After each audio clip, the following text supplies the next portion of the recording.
Well, I couldn't stay away for the Christmas break. I came in, got the territory on the hub dyno and said, bugger it, let's get it done. Let's get this thing tuned and sorted. This is not the end finished product. I've got the intake off because I'm making some changes.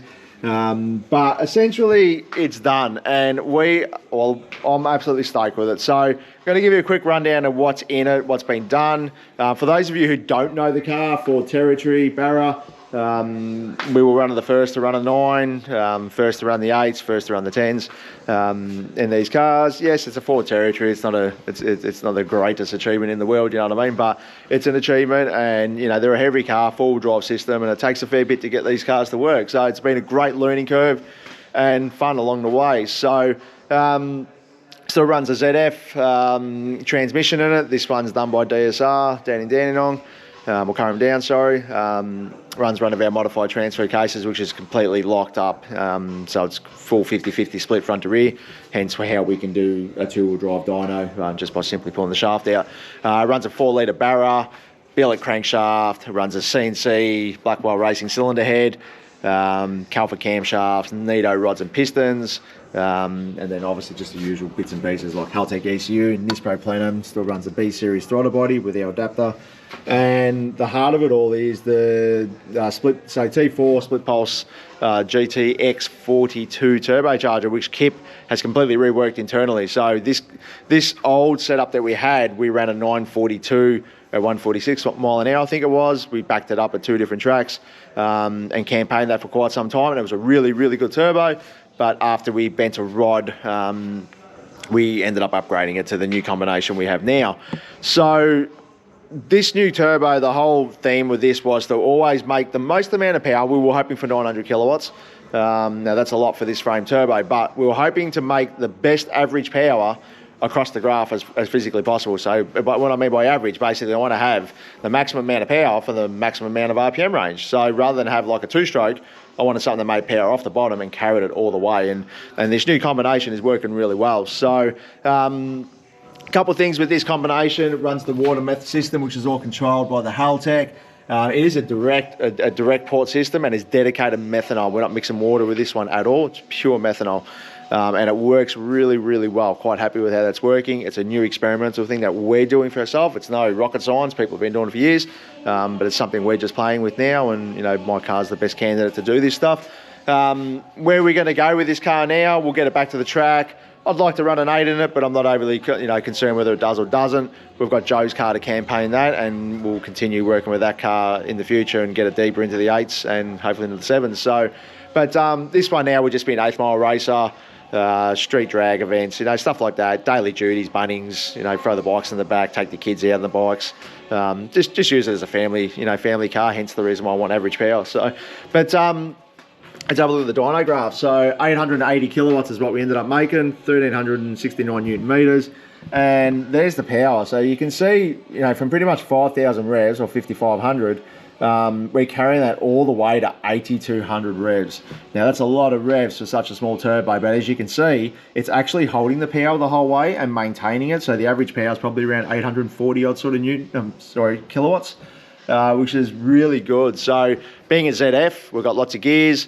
We can change in the top end. We've got a Circle D lockup converter. So having that usable range means we can now keep the car on power. So the average power across the whole quarter mile is going to be, say, 840 kilowatts across the whole track.